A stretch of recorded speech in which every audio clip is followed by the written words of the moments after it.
ጥያቄ ከማማከር ጋር የሚያያዝ ነው ግን አጭር እንትን ልስጥ አንድ ሰው ኢትዮጵያዊ ነኝ ብሎ መጀመሪያ ሰጥቶ ወይም ደግሞ ኤርትራዊ ነኝ ብሎ ሰጥቶ ከብዙ አመት በኋላ ከኖረ በኋላ ቢቀየር ኢዴንቲቲስቶሽን ወይም ደግሞ የማንነት ማሳሳት ማጭበርበር ነው ህጉ ላይ ትንሽ ከፍ ያለ ነገር አለው ነገር ግን ከጠበቃ ጋር በመነጋገር እንትን ማለት ይችላል በተለይ ዜግነት የሚቀያየሩ ሰዎች መጨረሻ ላይ ጠበቃችሁ ቢያውቁ ጥሩ ነው እሺ የኔ ምክር ነው እና ያንዳሉ ነገር እንደ ኬዛችሁ ይወሰናል ኬዛችሁ እንትን ማለት አለበት እሺ ከኬዛችሁ ጋር የሚያያዝ ነገር ነው ሰውየው በደንብ መታወቅ አለበት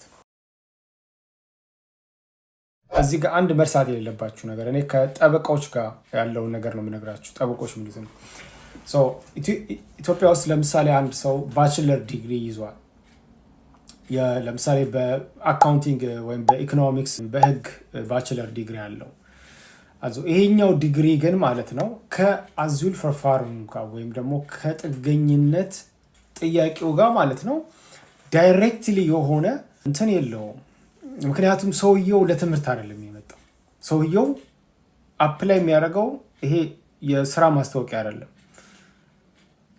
መማር ይጠቅማል ምንም ጥርጥር የለውም መማርህ ይጠቅማል በማንነት ከሰጠህ የትምህርት ማስረጃ ላይ ያለው ዲግሪ ላይ ያለው ማንነትህና ወይ ማንነትሽ ጥገኝነት በሚሰጭበት ጊዜ ያለው ማንነት አንድ አይነት ከሆነ ያን ነገር በኋላ ላይ አኔርኬኑንግ ፈርፋራ የሚባል አለ ሪኮግናይዝ ካስተደረጋችሁት በኋላ አውተንቲኬት ተደርጎ ዲግሪውን ጀርመን ሀገር ባሉ መስሪያ ቤቶች ልክ የጀርመን ሀገር ዲግሪ ሆኖ እንድንወዳደር ማለት ነው ያ ይሄ ኢኩቪቫለንት የሚባለው ፕላስ ደግሞ ኢዴንቲሽ የሚባል አለ ግላይሽ ቬርቲሽ ነው ወይስ አይደለም የሚለው እሱን ማማከር ይችላልላችሁ እሱ ታይቶ ሰውየው በዛ ስራ መስራትና መፈለግ የሚችልበት ሊመቻች ይችላል ያ ከስራ ጋር በተያያዘ ነው ለፈርፋረሙ ግን ምንም አይነት ጥቅም የለውም ያ ምክንያቱም አንድ ሰው ከሀገርህ ለምን ወጣ የሚለው ነው ሞር ፎከስ ለሚደረግበት ከሀገርህ ለምን ወጣ ምን አይነት እንቅስቃሴ ታደርግ ነበርና ወደ ሀገር ብትመለስ ምን ትሆናለህ እነዚህ ነገሮች ላይ የሚያጠነጥኑት ብዙ ጊዜ አሜሪካ ሚዱ ጀርመንም ስዊዘርላንድም የትኛውም ሀገር ስታንዳርድ የኢንተርቪዎችን ወይም ጥያቄዎችን በብዛት እዚህ ላይ ነው ፎከስ የሚያደርጉት ያ ስለዚህ አንተ ዲግሪ መማርህ ጀርመን ላይ ከፍ የሚያደርገው ነገር የለም አንዳንድ ጊዜ የሚገርመኝ ነው ጠበቃውን እንከፍለዋለን ገንዘብ እየተከፈለው ነው ብዙ ነገሮችን እንትን እንለዋለን ሊረዳን ተዘጋጅቶ ሊሆን ይችላል ኦፍ ኮርስ አንዳንድ ጥሩ ጠበቆችም አይሆኑ ይችላሉ የታወቀ ነው ዘረኛ ጠበቃም ሊሆን ይችላል አታውቀው ጠበቃው ምን አይነት ነው አሪፍ ጠበቃ ነው የሚባለውን ፓርት ወሳኝ ነው ምክንያቱም ዘረኛም ሊሆን ይችላል ስደተኛ ራሱ ማይመቸው ጠበቃ ሊሆን ይችላል አታውቀውም ውስጡን አታውቀውም ሰውየው ገብተዋል ግን በስም ደግሞ የታወቁ ጠበቆች አሉ እነሱን ጥሩ ጠበቃ መያዝ ለመሞከር ነው እና ዝም ብሎ ገንዘብ እያስከፈላችሁ እንትን የሚል ሰው አለ ከዛ ይልቅ አንድ የሚያማክራችሁ የበለጠ ሊመክራችሁ ይችላል የበለጠ ማለት ነው ምን ልላችሁ ፈልጌ ነው ግን አንድ ሰው አምናችሁበት ጥሩ ጠበቃ ነው ካላችሁ ያለው ነገር አሳልፎ መስጠት ነው አንደኛ ሽቫይገፍሊሽት የሚባል አለ በጀርመንኛ ይሄንን የምታውቁ ሰዎች ታውቃላችሁ ሽቫይገፍሊሽት ማለት ያለ መናገር ግዴታ ማለት ሽቫይገፍሊሽት እኔ ሚስጥሬን ዘርግፌ በነግረው ጠበቃዬ ማለት ነው እንደዚህ አርጌ ኢቨን የተሳሳትኩት ነገር ብናገር በጀርመን ህግ መሰረት ማለት ነው ሽቫይገፍሊሽት ፈርሞ ነው ጠበቃ ራሱ የሚሆኑት ገብታችኋል ቅልቅ ቃል ማለ እንደሚገባው ሽቫይገፍሊሽት የሚባል ነገር አለ ስለዚህ ሽቫይገፍሊሽት ካላቸው ጠበቆች ተሳይስት አይናገሩም ማለት ነው እንዳይናገሩ የሚያግዳቸው እንትን አለ ማለት ነው እኛ ደግሞ በደበቅን ቁጥር ለምሳሌ እኔ መሜን በደበቅኩት ቁጥር እዚህ ጋር አይሰማኝም እዚህ ጋር ምንም ጋልኩት ቁጥር ሐኪሜ በጣም ከፍተኛ ምርመራ ካላደረገ በስተቀር እንትን ነው ሊሆን የሚችለው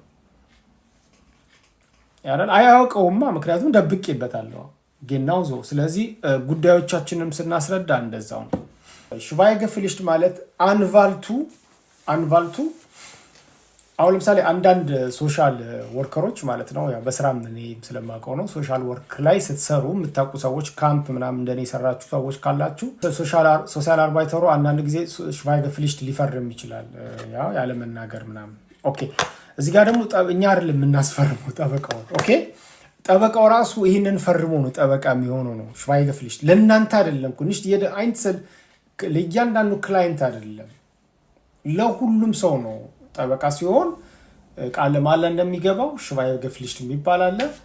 እሱን ያደርጋል። አንድ አንቫልት ጀርመን ውስጥ ማለት ነው። አንድ አንቫልት ሱላሱንግ ይሰጠዋል። ሱላሱንግ ማለት ፈቃድ ማለት የጥብቅና ፈቃድ ሲሰጠው ሽቫይገርፕፍሊcht አውቶማቲሽ ድሪን አለበት። ኦልሬዲ በፓራግራፍ 43 መሰረት gesetzlich vorgeschrieben ነው ራሱ በህግ ራሱ አለው ውስጡ። 104 ከሆነ ወደ 25 ቤ እንዲቀየር ማንነት ማረጋገጫ አዝቫይ። ሌላ ደግሞ ያው ስራ ሌቨንስኡንተርሃልት ሲሸር አብሲሸር ማድረግ ነው የስራ መያዝ ማንነት። እነዚህ ነገሮችን 18 ወር ሳያልቁ ወዲያውኑ መጨረስ ቶሎ። ወንድማችን ከቼክ ሪፐብሊክ ላይክ በኦፖርቹኒቲ ካርድ መሞከር ይችላል። የምን አውስቫይስ የ6 ወሩ አልተሰጠህም? ኖርማሊ ሊኖርህ ይገባል። የ6 ወር አውስቫይስ ሊኖርህ ይገባል። ሊኖርሽ ወይም ሊኖርህ ይገባል። መጠየቅ አለብሽ። ካምፕኒ ያለው አንድ ሰው ጀርመን ሀገር ሲመጣ አንኩምፍት አውስቫይስ ሰጥቷል። አንኩምፍት አውስቫይስ ማለት መድረሱን ጀርመን ሀገር መድረሱንና አዙል አንትራክ ኦፊሲየል ማለት ነው። ኦፊሲየል መጠየቁን ወይም ደግሞ ጥገኝነት መጠየቁን ኦፊሲየል የሚሰጠው በሽቴድጉንግ ነው። ከዛ ከአንኩምፍት አውስቫይስ በኋላ ምን ይሰጠዋል? አውፈንታልትገስታቱንግ የ6 ወሩ ማለት ነው። ስለዚህ እሱ ማግኘት አለበት። ከካምፕ ከወጣህም ራሱ ማግኘት አለበት። ስለዚህ እንደሱ ያለሱ ራሱ ኢሌጋል ነው የምትሆነው፣ መንቀሳቀስ አትችልም። ያቺ በሃውስ አውስቫይስ የምትባለው ነጯ ወይም ደግሞ ይሄ ካምፕ ላይ በትራንስፖርት የምትጠቀምባት በእሷ ብቻ መንቀሳቀስ አትችልም። ፖሊስ ቢይዝ ምን ቢይዝ አውስቫይስን ማሳየት አለብህ ወይም አለብሽ። ይቻላል ወይ? ያ ምክንያቱም በፊት ችግር አልነበረም። ኬዙም ይወስነዋል። ምክንያቱም ሰው አብሽንግስፎርት የሚሰጠው አሁን አንቫልቶች በብዛት እንትን እያሉ ነው። እኔ በጠበቃም ማናገር ያውቃለው ለሌላ ሰው ጉዳይ ይቻላል። ግን አውፍፓሰን አሁን ትላንትና ራሱ አብሽንግስፎርት ይቻላል የሚል የምግራንዶ ላይ ራሱ ላይ ገብቼ ነበር። ናይን ያሉ ነው ያሉት። ፕላስ ደግሞ የሰውየውም ለምሳሌ አብሽንግስፎርት የሚሰጠው ሰውየው ወደዛ ሀገር ብንመልሰው ፈርቦት አብሽንግስፎርት ማለት ዲፖርቴሽን ባን ነው። እዛ ብንመልሰው ሰውየው የተመቻቸ ሁኔታ ላይ አይሆንም፣ ለህይወቱ አስጊ ነው። ያ በፖለቲካል አይደለም፣ ያ ማይመች ሁኔታ ውስጥ ነው የሚሆነው። ሴትም ሆና ጥቃት የሚደርስባት ከሆነ እንደዚህ ብዙ ነገሮች አሉ እና ይህንን ደግሞ ይቃወማል። ተመካከሩ ከጠበቃችሁ ጋር፣ ኬዛችሁን ያውቁታል እነሱ። ያ ላይክ ለምሳሌ አንድ ሴት በሆነ ጉዳይ ሊሆን ይችላል የተሰጣት አብሽንግስፎርት የእሷ ኢትዮጵያ መሄድ የሚፈጥረው ምንም ቢግ ዲል ከሌለ ባንፍ ላይ ጥያቄ እንዳያስነሳ ነው። ገብቷችኋል? እንደዚህ ጋር በፍርድ ቤት ተከራክሮ ወረቀት ካገኘ በኋላ አንድ ሰው እንደገና ደግሞ ይኸው እያልኳችሁ ሰውዬው እኮ አይፈለግም ዝም ብሎ እኮ ነው አይነት ብሎ ነው የሚከራከሯቸው ቫይስቱ። ስለዚህ እንደዚህ አይነት ነገሮች እንዳይነሱ ከጠበቃችሁ የእናንተ አንቫልት ቫይስ ሾን ነው ያውቃል በደንብ ማለት ነው እያንዳንዱ ነገር። ምክንያቱም አብሽንግስፎርት የሚሰጠው በአንድ ጉዳይ አይደለም፣ በብዙ ጉዳዮች ነው የሚሰጠው እና እያንዳንዱ የደ አይንሰልፋል እያንዳንዱ ኢንዲቪዲዋል የለው። አንዳንድ ሰዎች አሉ ላይክ ወረቀት መያዝን እንደ ትልቅ ነገር ቆጥረው ላይክ ኢቨን ራሱ አይጠየቅም። አዲስም ከሆናችሁ አይጠየቅም። በቃ ምንም ስለዛ ሰው እንዴት ነው ሁሉ ሰላም ነው፣ አንተ ጋር ሰላም ነው፣ እንዴት ሆነልህ፣ ሁሉ አሪፍ ነው፣ በቃ ሰጡ እንዴ በሰው ፊት ምናምን ማሳቀቅ።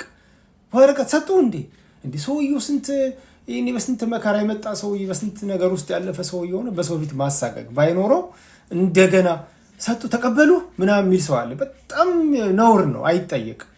የምሬን እኮ ነው። አላገባም ብለህ ብትጠይቀው ይሻላል። አይጠየቅም። እንደዚህ በሰው ፊት ወረቀት ሰጡ ተቀበሉ ምናምን። ይሄ እኮ የሰው ሀገር እኮ ነው። ከፈለጉ ይሰጣሉ፣ ከፈለጉ አይሰጡኝም። ምንድን ነው እና ይሄ እንትን ማለት የሰውን ፕራይቬሲ በጣም መጠበቅ ያስፈልጋል። ኢቨን ወረቀት እንኳን ከተቀበላችሁ የምሬን ነው የምነግራችሁ። እናንተ አሁን አንዳንድ ሰው አይገባውም። እባክህ ምን ጣጣ ያለው ይላል። ዛጋው ነው ናይን ጀርመን ሀገር ነው ያለው አባቴ። ጀርመን ስዊዘርላንድ የምትኖሩ ታውቁታላችሁ። እንዴት ወረቀት እንዴት እንዳለፉን ታውቃላችሁ። እያንዳንዳችሁ እስካሁን ራሱ ያልተቀበሉ አሉ ብዙ ዓመት ቆይተው ታውቃላችሁ።